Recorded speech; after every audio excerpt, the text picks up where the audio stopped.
Yeah, you bought all the good stuff. Just how much it costs? 15,000. 15,000. All these little buttons have to be pushed to make sure you can actually fire the missile. I subscribe to you. Oh, thank you. Yeah, I know this guy. 109. Hello everybody, this is War Story Video Vlog. I am Alex and here we are at Pomona Military Antique Show, and it was awesome show. I already bought some items. I will show you a little bit later when I will get home. But now I met Gary. Hello Gary. Hello, how are you? Fine, how are you? I'm well. Yeah. So my shop's name is Westwall Militaria. So as you can see, I'm an aviation specialist.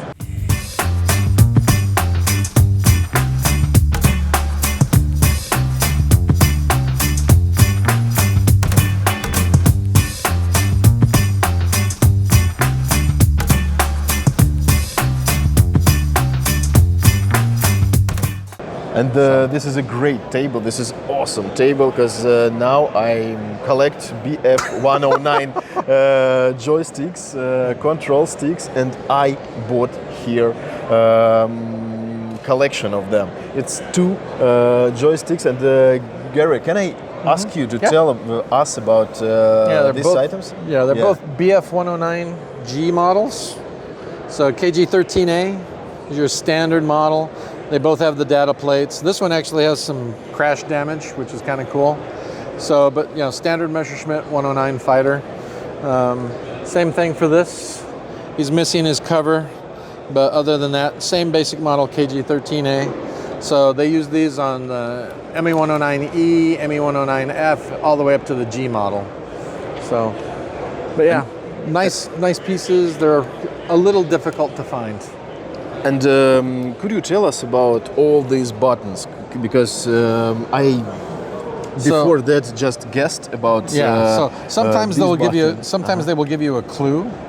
So like here, this is all clues for the wiring harness. So the wiring on these is all different, and that's how you tell what aircraft they are. Because the grips themselves, in general, don't change much. So a KG-13A looks pretty much the same as a KG-13B, looks pretty much the same as a KG-12. KG-14 is different. So they use those on the Henschel 129, and then really, really late model Focke-Wulf 190, like the D9, the D14, etc. So, but anyway, when you're dealing with them, obviously these are going to be your main gun. This is going to be your intercom. This is going to be a bomb release, and then this here. Oh, a little bit slow. So depending on how they have them wired, yeah. this is your main gun system. This is going to be a bomb release, or it could also be intercom, just depends on what you want, but bomb release. And then this is going to be another choice, intercom or bomb release. And then down here is a drop tank release, usually. But like I said, they could wire them however they wanted. And it was wires that came here, and you can just connect it with. Correct. So it's basically it comes out of the bottom here. This is one that was actually removed from a crashed airplane. Yeah. And you can always tell those because they always chop the wires very roughly. So it's really simple. You undo these two screws here. Yeah. And so these are almost always the first things that get pulled out of a wreck. And you have to be very fast before officers saw this aircraft. They have to get this war souvenir. And what about this this part? Is it just covered? So this is the actual trigger. Yeah. So you can see it depressing, but it also acts as a safety. So right now you cannot pull the trigger. Yeah. So if you actually want to shoot, you have to manually click it into place, and now you can actually shoot it. And also this trigger cover the top button. That top button right there. So as long as that's on there, you can't pull it enough. You pull this guy down, and now you can depress it fully. Okay, so it's like it's a safety. Yeah, it's a safety. Very interesting. And then this one, it requires you to have a really good purchase on it, because otherwise you can't get to it. Okay. So the gloves, when you actually see flight gloves, they're usually very supple. They're not going to be a big bulky thing because you need to be able to feel the buttons when you're flying.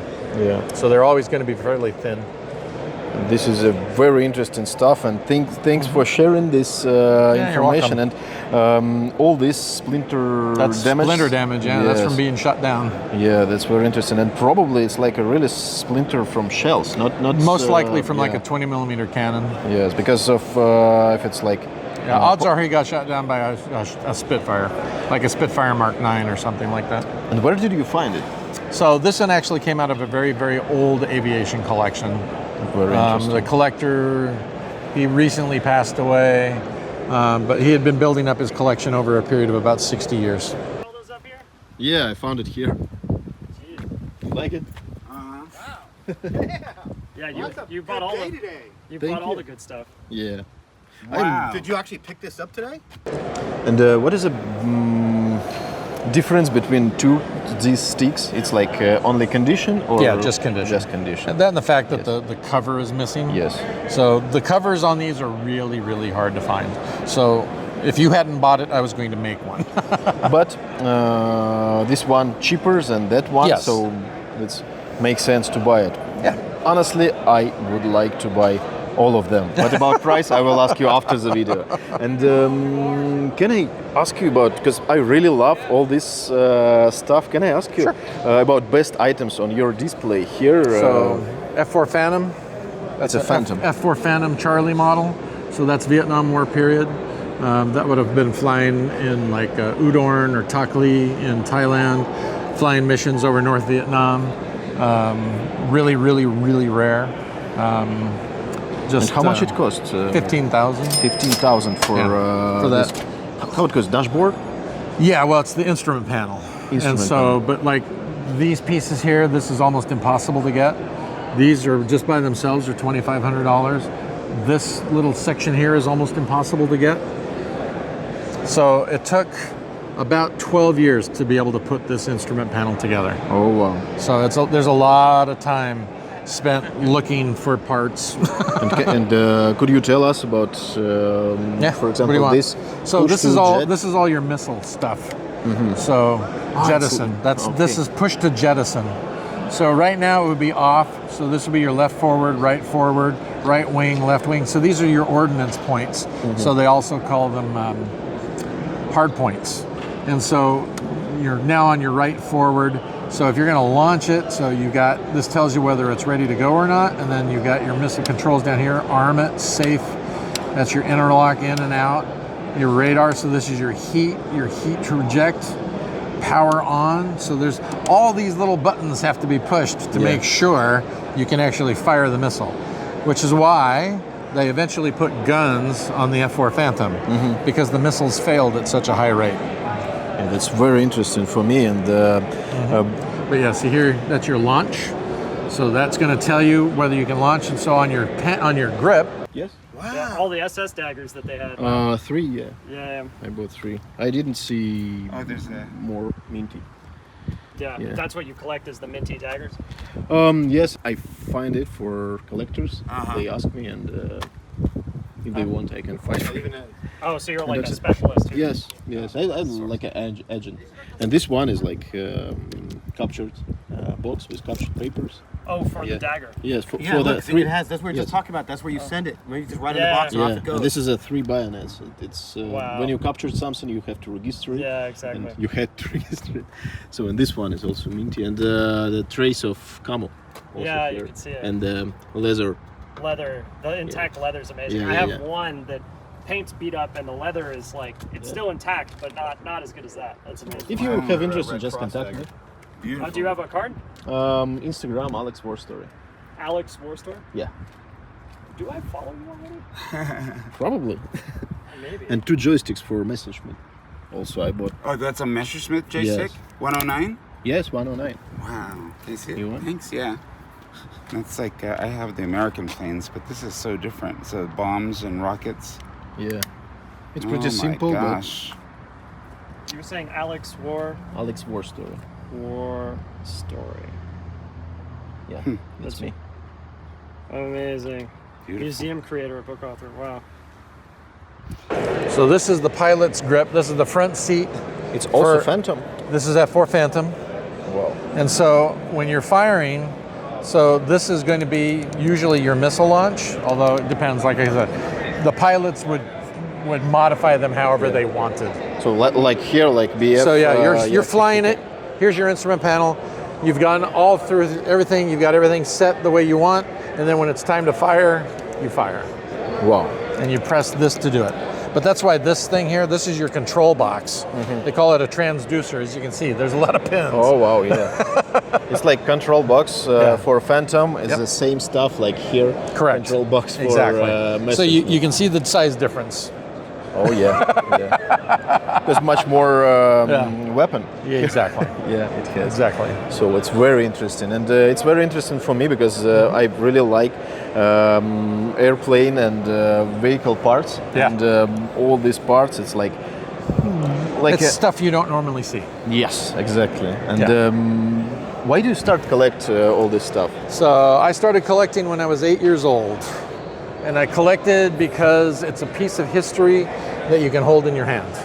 Yeah. So unlike Roman history, you can hold coins and things like that. But in general, if you read a history book, you really can't go off and do anything with it. But with military history, you can.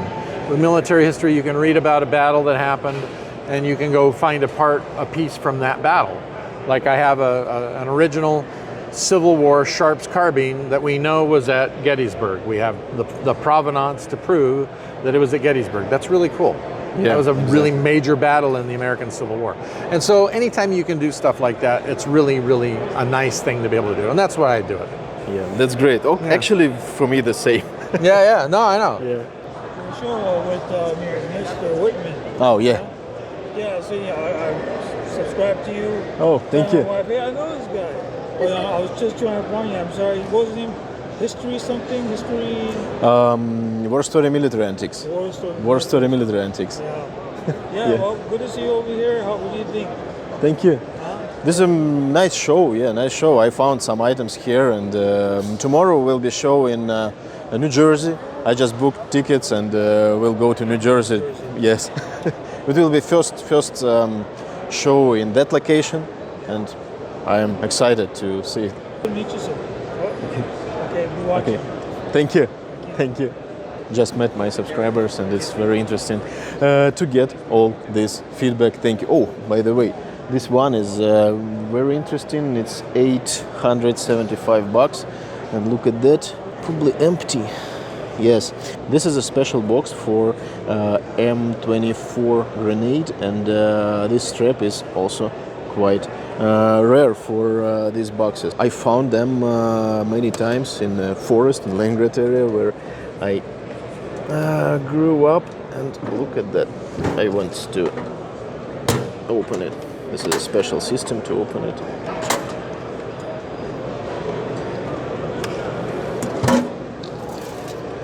Oh, nice. We can see here markings. That's why it's so expensive.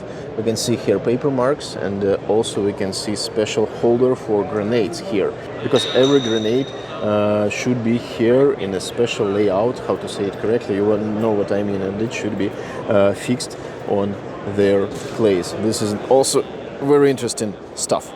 What is the best price for this? 800. 800.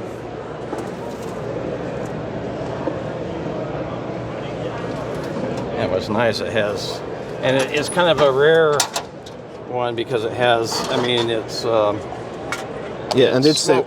it's like Nebelhandgranaden, Yeah. and it's like Nebelhandgranaden. It's like smoke a grenades. smoke grenades. Yeah, Yeah. that's why the white strap. Yeah. Here we can see it's quite rare. Yeah. That's great. Thank you. So 800 it Yeah. costs. I will show it to my friend. We found it many times in Leningrad area, in around St. Petersburg. Uh-huh. Yeah, because it's many white? of them. Yeah, Yeah, yeah. sometimes, but it's Uh-huh. quite rare. Uh-huh. Mostly it's just And regular. it probably brand. didn't have the Oh yeah, racks in them. yeah. So thank you. Uh-huh. Thanks for showing. Here, Russian stuff. It's like Soviet-made stuff. Yeah, that plane was shot down in Syria Yeah. And how long ago? a few years ago. A few years ago. And this one is MiG MiG-29. 29, and you have. I have control I have a stick? control stick for it Yeah. as well. That's over Can here. you see it also? Yeah. Hey, how's it going, man? That's MiG-29. And do you know how it works? What button? Most of it. So that's your main gun control. and that too acts as a safety. So you have to manually flip it down to be able to go. So this. And then here, they call it the coolie hat, but it's a hat. You use it for a bunch of different things. So this is usually communications. This is your brake. So when you're actually landing and like moving on the ground, this is what stops you. I don't recall what this is. I think it's missile. I think it's guidance for the missile, but I'm not 100% sure. That's a warning light. And then this right here is usually a rocket launcher. Okay. So, and I don't remember what that is. I think this actually might be the intercom. And what year produced? Probably 92, 95, somewhere around in there. There's no real way to tell, at least not that I can tell. I'm sure that a Russian who worked in the industry could tell me immediately what year it was made. I don't have that skill. So all I can tell you is that it's cool. Yeah, exactly. And now it's also a real piece of history, and it is what it is. And here we can see like probably main enemy for Phantom. Yeah, exactly. Yeah, it's MiG-21. Yeah. Same time frame. Yes. And can you show this one? Sure. Once again, all the Soviet stuff tends to be pretty similar. So this is a little rest for your wrist, for your hand, and then a little release here. Once again, your brake. This replaces the coolie hat. That's how they would do pitch up, nose down. That's going to be whatever that is. I don't remember. I think this is rockets. I think that's intercom, and then your main gun right here. Your main gun comes right down like that. Yeah. And do you know particular aircraft or? I don't know which exactly MiG-21. I don't know the history on this stick. All I can tell you is that it's MiG-21. Okay. Probably our subscribers can help us identify this time frame for of producing this. Yeah, it's going to be joystick. 70s to 80s. Yeah. That's very interesting. They don't change very much. Brake Actually, it control looks pretty similar. Yeah. They don't. Once a country kind of starts on a design, they tend to follow it. They'll evolve, but they don't generally do anything majorly different. So if you look at the grip for the F4 Phantom, and you look at the grip for the F-16, which I have over there, they look very similar. So. And this grip, as I remember, it's for American aircraft, no. This one here is British Harvard. So it's a British trainer, so based on the T6 Texan. Yeah, because in German exhibition, in German military antique show, I saw the similar one, and it was it's British style. It's the same grip. So the same basic design is used for the Harvard, the Hurricane, the Spitfire, the Tempest, the Typhoon. It's all the same. What changes, so this here is a pneumatic gun system. The two little pipes here. Yeah. So it uses air to shoot the gun. And so they stopped using that in the early 1930s, and they went to an electrical system. And so you know immediately this is going to be a training aircraft or a really early one. Could be like off of a Hawker Hart or something like that, which is one of the last of the biplanes. So anytime you see a pneumatic system, you know it's early or a trainer. So then you look at this number here, and that's called the Dunlop number. So this was made by Dunlop, and with that we can tell for sure that it was made for the Harvard. That's very interesting. Yeah. Thank you. So, it's like a short tutorial. Yeah. But this number here, it changes. So if it's for a Spitfire, it's a particular number. If it's for a Hawker Hurricane, it'll be 2040. So it's an instantaneous identification number. Yeah.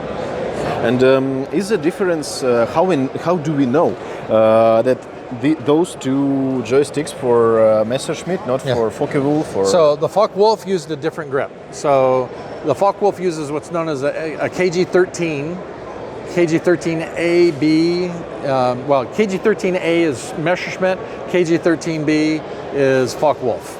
And then later on, like the really late marks of the Focke-Wulf, the D9 through the D14, they would use either a KG-14 or sometimes you'll actually see a really super highly modified KG-12 that was used on those, but that's really, really, really rare.